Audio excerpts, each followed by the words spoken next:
Olá pessoal, tudo bem com vocês? Hoje a gente vai dar início à nossa aula de eclesiologia, nossos estudos sobre a igreja. E durante essas pequenas 4 aulas, na qual a gente vai estudar esse tema, a gente vai abordar alguns temas relativos à igreja como organismo, a igreja como corpo de Cristo, como reunião de pessoas. A gente vai trabalhar um pouquinho o quesito da igreja como organização, como estrutura, modelos de liderança, alguns exemplos que a gente tem. Então, a gente vai fazer uma reflexão básica e o nosso estudo vai girar um pouquinho em torno disso. Hoje vamos começar, pelo menos, trabalhar um pouco o termo e aquilo que a gente entende como igreja e aquilo que era entendido como igreja desde o princípio, tá? Então vamos lá. Palavra igreja, como vocês podem ver aí, vem do termo eclésia ou eclesia, no latim e no grego são bem parecidos, está aí destacado, eclesia no latim, eclésia no grego. O eke vem de fora de, e o verbo kaleo é o verbo chamar em grego. Então, se a gente fosse traduzir essa palavra eclésia ao pé da letra, a gente ia estar trabalhando com chamados para fora, traduzido ao pé da letra. Tem até algumas denominações que adotaram esse termo. Há um tempo atrás eu ouvi falar de uma igreja que tinha como modelo de culto principal cultos externos, cultos ao ar livre, com a missão principal de atingir pessoas que não entram para dentro da estrutura formalizada, dentro do prédio, do templo ali que nós temos. E quando a gente usa esse termo, chamados para fora, logo levanta-se a questão se é que esse termo ele pode ser aplicado assim ao pé da letra.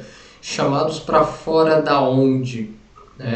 E aí a resposta mais breve, mais rápida, mais ligeira que um evangélico, uma pessoa religiosa, mais fundamentalista, mais focada ali nas doutrinas da própria igreja pode dar, é chamados para fora do mundo.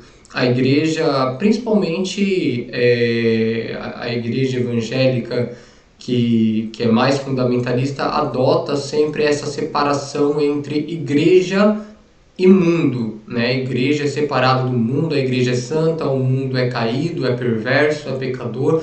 Então a igreja ela tem que estar sempre separada, e aí tomando como base alguns versículos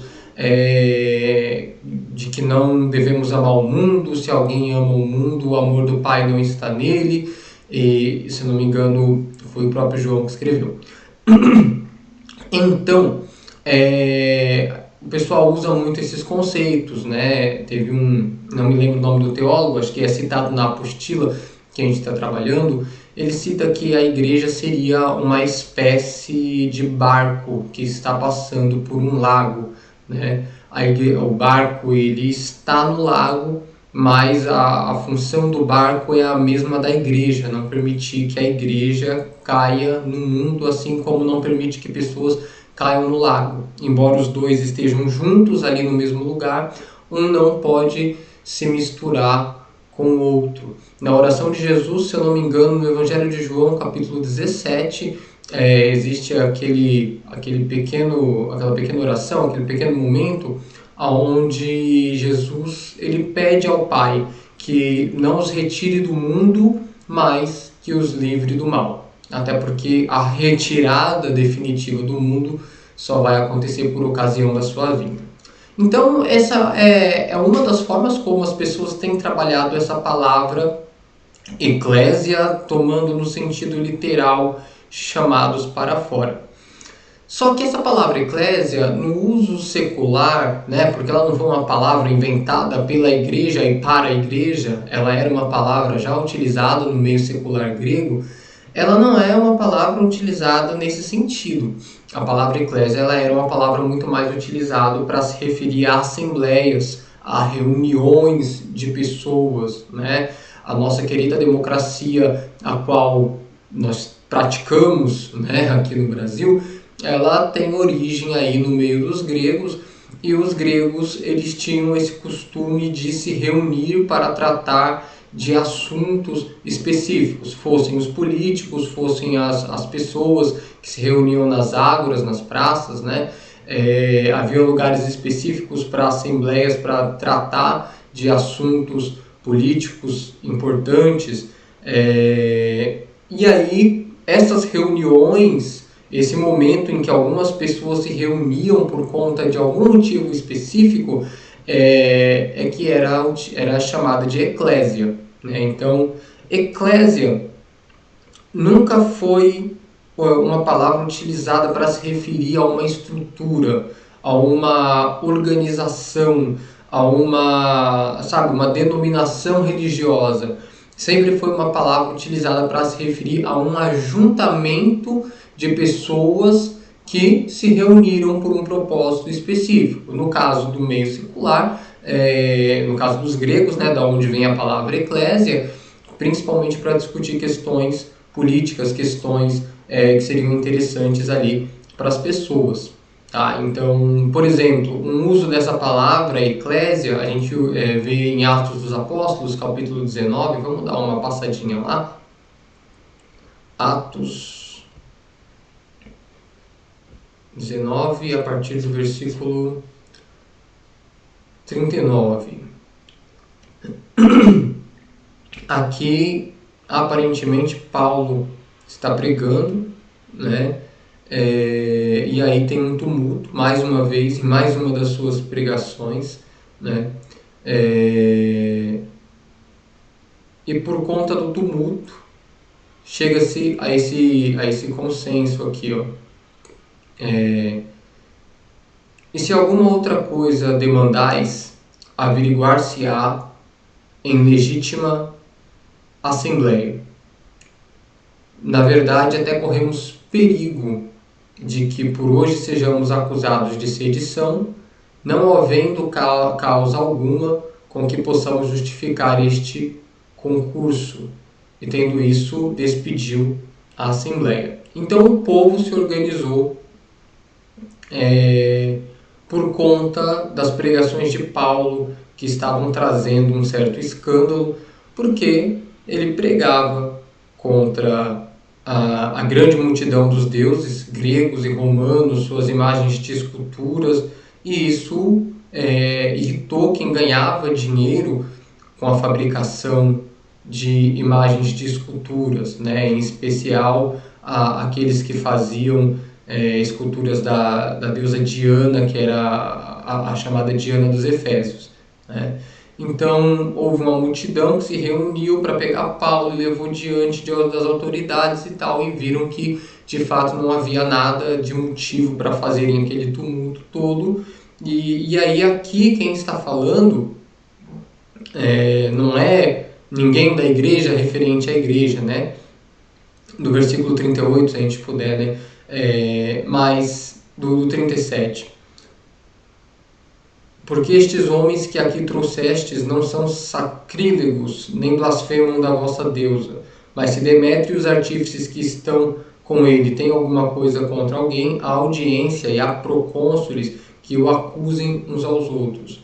Então, né, havia acusações ali por parte dos artífices contra Paulo, e existe um homem aqui que está defendendo o fim desse tumulto todo, para que Roma não perceba e acabe tomando medidas drásticas contra a multidão, né? Então, essa palavra, eclésia, ela era utilizada para qualquer tipo de reunião, de ajuntamento, de congregação de pessoas que, independente de ser a igreja de Cristo ou não, tá? Então, vamos partir dessa ideia. No Antigo Testamento, a palavra utilizada é essa aqui, kahal, que é o equivalente também à assembleia, à congregação, a ajuntamento de pessoas. Um exemplo que a gente poderia verificar seria em Deuteronômio 10, versículo 4, onde ele traz aí Então escreveu nas tábuas, conforme a primeira escrita, os 10 mandamentos que o Senhor vos falara no dia da assembleia, no monte, no meio do fogo, que o Senhor mas deu a mim. Então, aqui Moisés está falando sobre o dia em que o povo se ajuntou e Deus deu as tábuas dos 10 mandamentos. Perdão. Esse ajuntamento, essa assembleia, foi utilizada essa palavra aqui, kahal, que é uma palavra hebraica, né? Porque a gente está falando aqui do Antigo Testamento. E essa palavra que normalmente não é a única, tá? Mas que normalmente, quando traduzido para o grego, é traduzido como eclésia, né? E por fim, eclésia traduzido como para a igreja. Então, no Novo Testamento, eclésia é utilizado mais de 100 vezes, porém nos evangelhos, Mateus, Marcos, Lucas e João, ocorre apenas 3 vezes e todas as 3 ocorrem em Mateus, tá? Então, só para a gente ter uma noção sobre como essa palavra eclésia ela era utilizada já nos evangelhos, vamos dar uma lida rapidinho. Mateus 16. Agora ficou um pouco mais difícil de pesquisar aqui na Bíblia Online, que eu não posso mais pesquisar referência direto aqui no Buscar. Eu gostava bastante. Então, tá aqui. Pois também eu te digo que tu és Pedro, e sobre esta pedra edificarei a minha igreja, e as portas do inferno não prevalecerão contra ela. Então aqui você tem a afirmação de Jesus sobre a fundação da igreja, né? E aí quando ele fala edificaria a minha igreja, depois de falar que tu és Pedro, né? A palavra Pedro significa pedra, rocha. É estranho você pensar que Jesus ele fala, olha, você é Pedro e sobre você eu vou edificar o meu templo, sobre você eu vou edificar a minha organização. Então aqui a ideia é muito mais que, a gente falou sobre isso num outro momento, mas que a igreja de Cristo aqui seria o seu povo, né? Seria o seu reino, seria a mentalidade daqueles que seguem a Cristo, que seria edificada sobre a afirmação que Pedro fez agora há pouco, que tu és o Cristo, Filho do Deus vivo, né? E a outra afirmação que a gente tem em Mateus, que é logo alguns capítulos para frente, no capítulo 18, versículo 17, a gente tem pegado do 15, né? Ora, se teu irmão pecar contra ti, vai e repreende-o entre ti e ele só. Se te ouvir, ganhaste o teu irmão. Mas se não te ouvir, leva ainda contigo 1 ou 2, para que pela boca de 2 ou 3 testemunhas toda a palavra seja confirmada. Se não te escutar, dize-o à igreja. E também, se não te escutar a igreja, considera-o como um gentil publicano. Então, essas aqui são as 3 vezes em que a palavra igreja ocorre nos evangelhos. Tá? Aqui a gente tem a ideia de que se alguém pecou, um irmão deve corrigi-lo, se o irmão não ouvir a igreja, ele deve contar à igreja. Então, contar à igreja não seria contar ao templo, contar à instituição, à organização, mas contar às pessoas que fazem parte daquele corpo, contar às pessoas que fazem parte daquele caminho, né, daquele movimento. Aqui, quando a gente pergunta para as pessoas o que é a igreja, a ideia é sempre de local ou de organização. A igreja é um local onde eu vou para isso, a igreja é um local onde acontece aquilo. E a gente se familiarizou com essa expressão, né, de que a igreja é o templo, é a organização, é a instituição. Né? Mas quando a gente vai para o Novo Testamento, sai um pouquinho até aqui das 3 citações de Mateus, parte para Atos, parte para os demais, você percebe que igreja é muito mais um organismo, um aglomerado de pessoas, principalmente porque nos tempos em que os evangelhos e as cartas foram escritas, não havia igreja como instituição, não havia igreja como denominação, não havia igreja, não havia templo. Então, tudo ainda era feito de maneira muito arcaica. As reuniões, os cultos eram feitos todos nas casas dos irmãos. Depois veio momentos de perseguição por parte dos judeus, veio um momento de perseguição por parte do Império Romano, e era um movimento completamente marginalizado, tido como seita. Então, era impossível naquele momento que a igreja fosse uma instituição, uma organização, fosse uma denominação como nós temos hoje em dia. Tá? Então a igreja era muito mais vista como um ajuntamento de pessoas que seguem a Cristo, muito mais do que um local fixo, muito mais do que um templo de concreto e aço, como nós temos, né?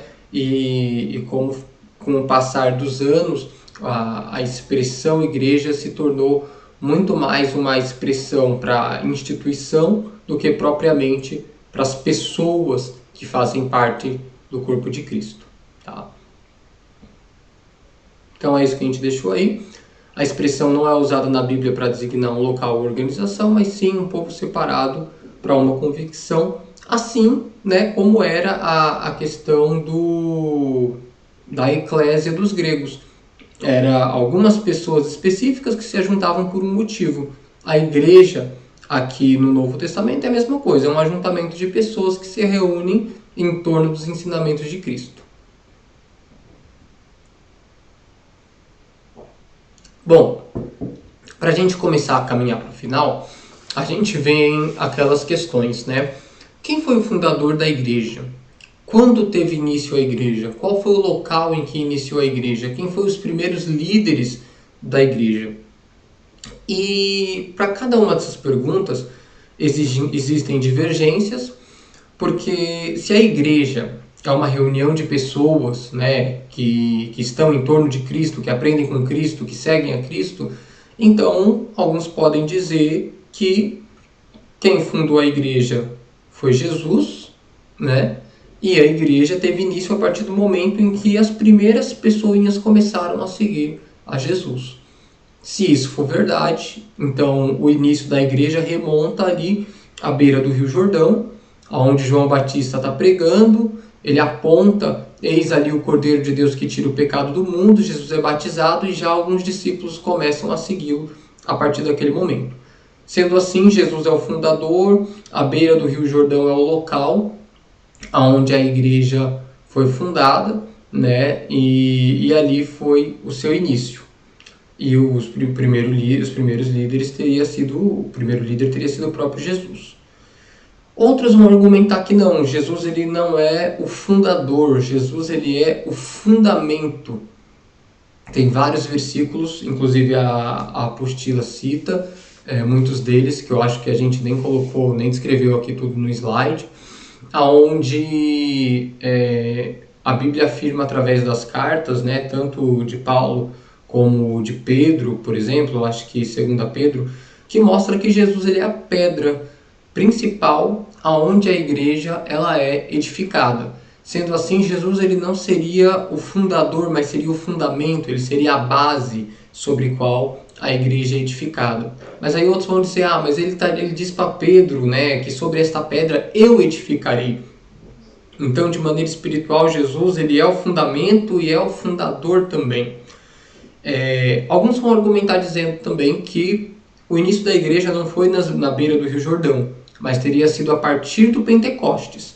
Então, Jesus ele é crucificado na Páscoa, né? Passa-se 3 dias, ele ressuscita, e 50 dias após a Páscoa, vem a festa de Pentecostes, em Israel, que era a festa das colheitas, e na festa de Pentecostes, Jesus ele já tinha subido ao céu, vem o derramar do Espírito Santo pela primeira vez, o pessoal profetiza, fala em outras línguas, e naquele momento alguns teólogos vão dizer que ali inicia-se a igreja.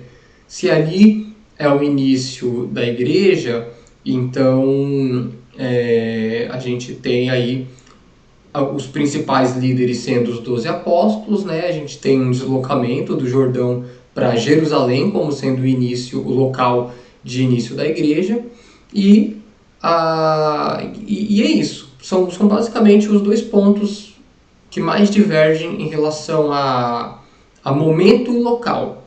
Se a igreja começa na beira do Jordão, ou se a igreja começa em Jerusalém. Se a igreja começa com os 2 ou 3 primeiros discípulos que seguiu a Cristo, ou se começa no dia de Pentecostes. Tá?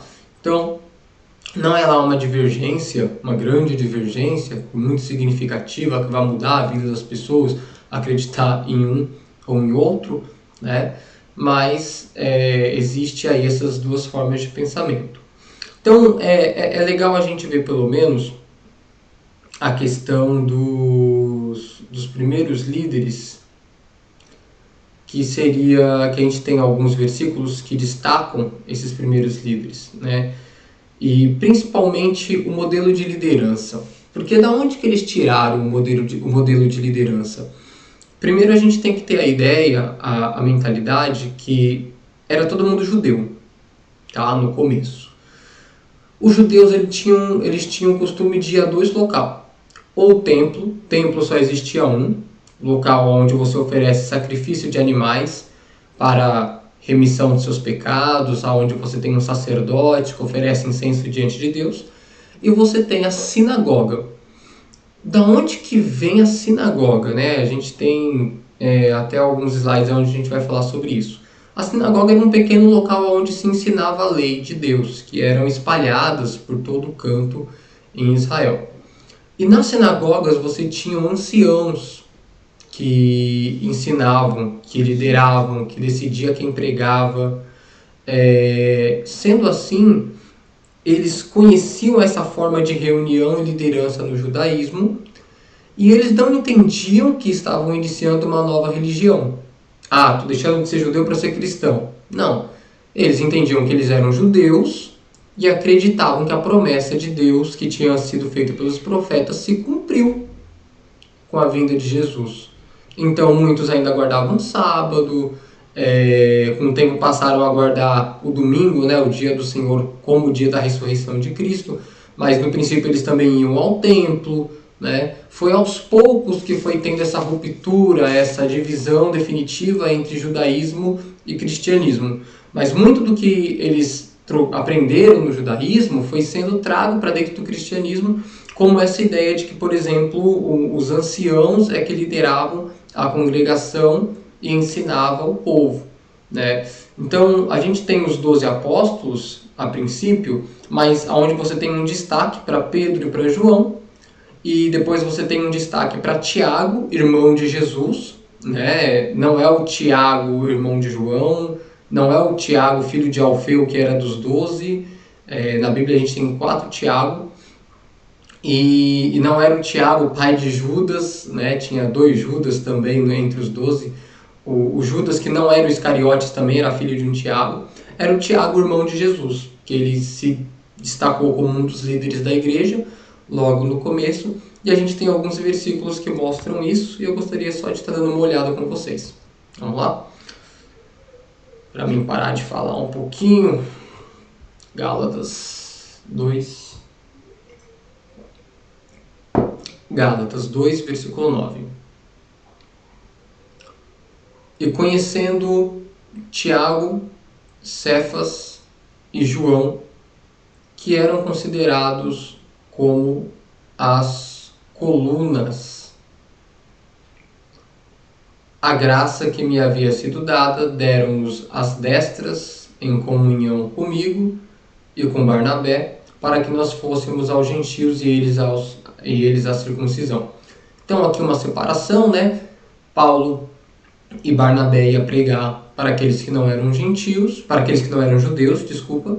Enquanto isso, os demais, Tiago, Pedro e João, iam pregar aos judeus. Eles que eram considerados as colunas, expressão muito utilizada aí para se referir às lideranças, né? Aqueles que são os cabeças. A gente tem em Atos 15 uma discussão sobre se a lei de Moisés deveria continuar sendo guardada pelos cristãos novos convertidos que não eram judeus, né? E aí, nesse concílio, nessa reunião, eles citam aqui aqueles que se congregaram, que se ajuntaram para falar sobre essa questão, né?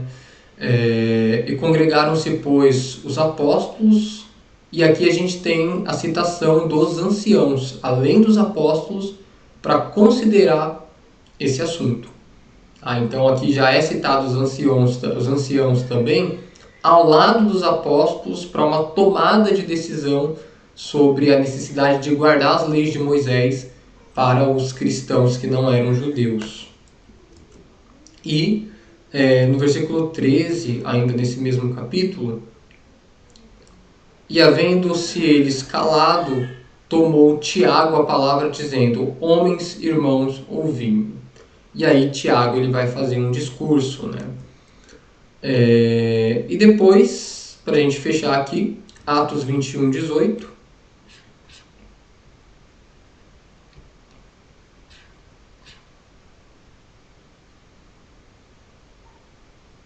Onde a gente tem novamente a citação aqui dos anciãos, né? E no dia seguinte Paulo entrou conosco em casa de Tiago e todos os anciãos vieram ali, né? E havendo saudado, contou-lhes por miúdo o que por seu ministério havia Deus fizera entre os gentios. Então aqui um dos retornos de Paulo contando tudo que havia acontecido durante as suas 3 viagens missionárias. Então Tiago, Pedro, João e mais um grupo de anciãos eram aí os primeiros líderes daquilo que a gente chama de igreja primitiva. Bom, como que os cristãos eles eram chamados? Aí a gente ficaria a noite toda aqui, tá? Eu vou citar apenas alguns nomes. A gente tem uma referência muito interessante em Atos 11, 26, onde a Bíblia cita o primeiro local onde de fato as pessoas foram chamadas cristãos, né? 25. E partiu Barnabé para Tarso a buscar Saulo, e chamando e achando-o, conduziu-o para Antioquia, região norte de Israel. E sucedeu que todo um ano se reuniram naquela igreja e ensinaram muita gente, e em Antioquia os discípulos pela primeira vez foram chamados cristãos. Então você já tem 2 informações. Antes eles eram chamados apenas de discípulos. As pessoas que seguiam a Cristo eram chamadas de discípulos. E aqui pela primeira vez eles foram chamados cristãos. Não sei se eles foram chamados cristãos entre eles mesmos, se era um nome pejorativo que os de fora deram para aqueles que seguiam a Cristo, né? Cristo, cristãos. Como acontece muitas vezes, um nome que é utilizado para ofender um determinado grupo acaba se tornando o nome daquele grupo, mas é interessante saber a origem, o local mais ou menos, onde eles começaram a ser chamados de cristãos. Crentes, santos, discípulos, irmãos, são expressões mais básicas que vocês vão encontrando ao longo do Novo Testamento.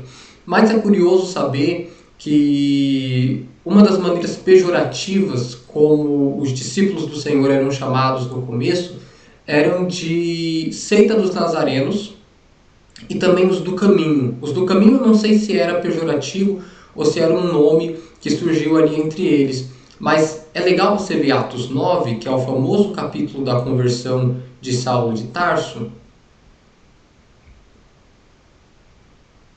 onde diz, do versículo 1, e Saulo, respirando ainda ameaças e mortes contra os discípulos do Senhor, dirigiu-se ao sumo sacerdote e pediu-lhe cartas para Damasco, para as sinagogas, a fim de que, se encontrasse alguns deste caminho, quer homens, quer mulheres, os conduzisse presos a Jerusalém. Então, eles eram do caminho. Talvez pela expressão de Jesus, né? Eu sou o caminho, a verdade e a vida, ou pela maneira como eles ensinavam. Então, estes que são do caminho eram uma expressão também voltada para aqueles que eram discípulos de Jesus. E Atos 24, do 13 ao 16, acredito que Paulo está fazendo uma das suas famosas defesas diante daqueles que lhe acusavam. Você tem aqui ele se defendendo. Nem tampouco podem provar as coisas que agora me acusam, mas confesso-te isto, que conforme aquele caminho que chamam seita, assim sirvo ao Deus de nossos pais, crendo tudo quanto está escrito na lei e nos profetas. Então, é mais um momento onde Paulo fala, olha, eu sigo esse caminho, ou conforme aquele caminho que chamam de seita. Então, era um movimento que chamavam já de caminho. Essa seita também era chamada, não chamada apenas de seita, mas seita dos nazarenos, né? A gente está no 24. Se a gente pegar aqui no versículo 5, temos achado que este homem é uma peste e promotor de sedições entre os judeus por todo o mundo e é o principal defensor da seita dos nazarenos. Então, são algumas curiosidades aí em relação às nomenclaturas dadas aos cristãos, né? Os do caminho, seitas dos nazarenos, ou o próprio nome cristãos, ou crentes, irmãos, discípulos, era uma das várias formas como a igreja era chamada no princípio. Bom, para a gente finalizar, daqui a pouco a gente vai para as sinagogas, a gente tem, eu acho que a sinagoga a gente vai deixar para um segundo momento, né, para esse vídeo ele não ficar muito extenso. Então, no princípio, os cristãos eram formados por judeus, não proclamavam o início de uma nova religião, como eu comentei, mas seguiam costumes judaicos, né, tendo por diferencial essa fé em Jesus como cumprimento das promessas feitas a Israel, como eu tinha comentado. E o que tinha de diferencial? A pregação do evangelho, que era obrigatória, fazer missão, fazer o ID, como a gente comenta, né? Mateus 28, do 18 ao 20, que é a grande comissão, de fazer discípulo, ensinando todas as coisas, batizando, ensinando. É praticamente o diferencial da igreja, é praticamente uma obrigação dada aos primeiros discípulos espalhar o evangelho pelo mundo.